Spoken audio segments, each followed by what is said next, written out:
Dear students, myself Dr. Ajay Sharma, associate professor government Bangur college जीतवाना। आज हम नया टॉपिक जो वाटर और प्लांट रिलेशंस का पढ़ने जा रहे हैं, दैट इज़ इम्बिबिशन या अंतःशोषण। इम्बिबिशन क्या होता है? कुछ पदार्थ, certain substances if placed in a particular liquid absorb it and swell up. यानी कि कुछ पदार्थों को जब हम किसी लिक्विड में या किसी तरल माध्यम में रखते हैं तो वो उसको अवशोषित करके फूल जाते हैं। उदाहरण के लिए देखें, when some pieces of gum or a piece of dry wood or dry seeds are placed in water, they absorb the water quickly and swell up considerably so that their volume is increased. These substances are called as imbibants and the phenomenon as imbibition. उदाहरण के लिए अगर हम देखें तो कुछ जैसे गोंद के पीस हैं, सूखी हुई लकड़ी है, सूखे हुए बीज हैं, उनको यदि हम पानी में रखते हैं तो वो बहुत तेज़ी से जल को अवशोषित करके फूल जाते हैं और उनका आकार काफ़ी बढ़ जाता है। तो ये सब्सटेंसेस जिन्होंने पदार्थ ने जल अवशोषित किया वो इम्बिबेंट्स या अंतःशोषक कहलाते हैं और फिनोमिनन या क्रिया को इम्बिबिशन या अंतःशोषण कहते हैं। इससे स्पष्ट हो रहा है कि भाई हम सूखी चीज़ को किसी भी अगर तरल माध्यम में रख रहे हैं तो सामान्यतः जैसे जल में रखा तो जल को अवशोषित करके वो वस्तु फूल गई। तो ये जो पदार्थ हैं ये इम्बिबेंट्स या अंतःशोषक कहलाते हैं और फिनोमिनन इम्बिबिशन कहलाता है।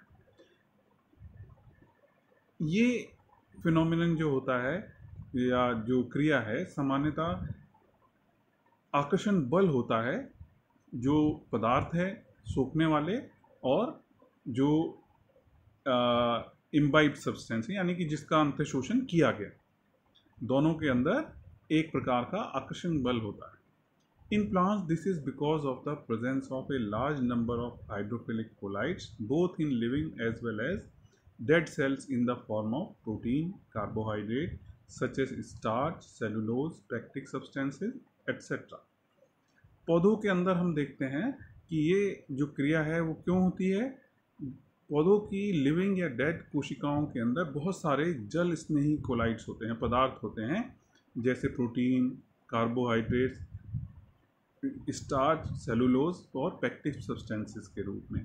तो ये जल स्नेही है, इसलिए जो जल इनके बीच में आपस में आकर्षण होता है जल को अवशोषित करने का, which have strong attraction towards water. यानी कि ये जो जल स्नेही है, जल स्नेही होने का मतलब यही है कि वो जल से एक बहुत क्लियर जो है अट्रैक्शन रखते हैं जिसके कारण वो जल का अवशोषित कर पाते हैं या प्लांट्स के अंदर जल पाया जाता है। Imbibition plays a very important role in the life of the plants. जो अंतःशोषण की क्रिया है ये प्लांट्स के अंदर एक बहुत ही इम्पॉर्टेंट रोल प्ले करती है।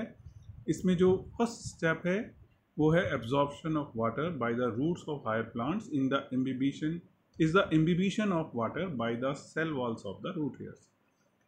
जो प्लांट्स के जीवन में जल का रोल है या इम्बिबिशन की क्रिया का रोल है, वो उसका जो सबसे पहला स्टेप है वो है हायर प्लांट्स की रूट्स के जो रूट हेयर्स होते हैं, मूल रोम होते हैं, उन मूल रोम की सेल वॉल्स के द्वारा, कोशिका भित्ति द्वारा इम्बिबिशन की क्रिया के द्वारा सबसे पहले जल का अवशोषण किया जाता है। और दूसरा जो इम्पोर्टेंट रोल है, imbibition of water is very essential for dry seeds before they start germination. जो बीज हैं सूखे हुए उनको जब हम बोने की कोशिश करते हैं, बोते हैं, तो सबसे पहला काम उनको थोड़ा मॉइस्चर देने का होता है। जहाँ भी आपने देखा होगा बीजों को बोते हैं तो वहाँ हम मॉइस्चर पूरे टाइम रखते हैं जिससे ड्राई सीड्स जो हैं जल को अवशोषित करके फूल जाते हैं। इस फूलने का मतलब क्या है कि उनके अंदर जो पानी गया वो उनकी जो जैविक क्रियाएं हैं उनको फास्ट कर देता है। सीड्स आप जानते हैं कि उनको बिल्कुल बहुत ड्राई करके रखा जाता है लेकिन फिर भी उनकी अंदर कुछ मात्रा में जल होता है जिसके कारण वो जीवित बने रहते हैं। तो उसकी जो जैविक क्रियाएं हैं उनको तेज करने के लिए वाटर जो है इम्बिबिशन की क्रिया के द्वारा अवशोषित होता है जिससे ये ड्राई सीड्स अंकुरित होने शुरू हो जाते हैं। As a result of imbibition, a pressure is developed which is called as imbibition pressure. imbibition की क्रिया के द्वारा एक imbibition दाब यानी अंतःशोषण दाब विकसित होता है, और इस दाब का मैग्नीट्यूड जो है किसी एक क्लोज्ड या बंद पदार्थ के अंदर बहुत ज़्यादा होता है, and allowed to imbibe so much so that a rope can be split if some dry wooden pieces are inserted in a small crack in that rock and then soaked with water.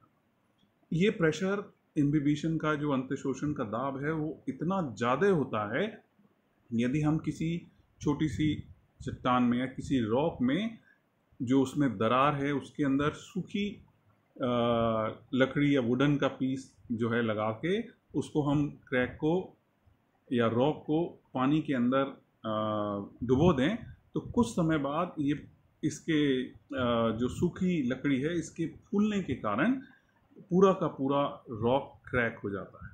यानी कि rock को या चट्टान को तोड़ने की क्षमता वो सूखा जो लकड़ी का पीस था वो इस इम्बिबिशन या अंतःशोषण की क्रिया के द्वारा उसके अंदर विकसित हो जाता है, जिससे अच्छी अच्छी रॉक्स भी क्रैक हो जाती हैं कुछ समय बाद।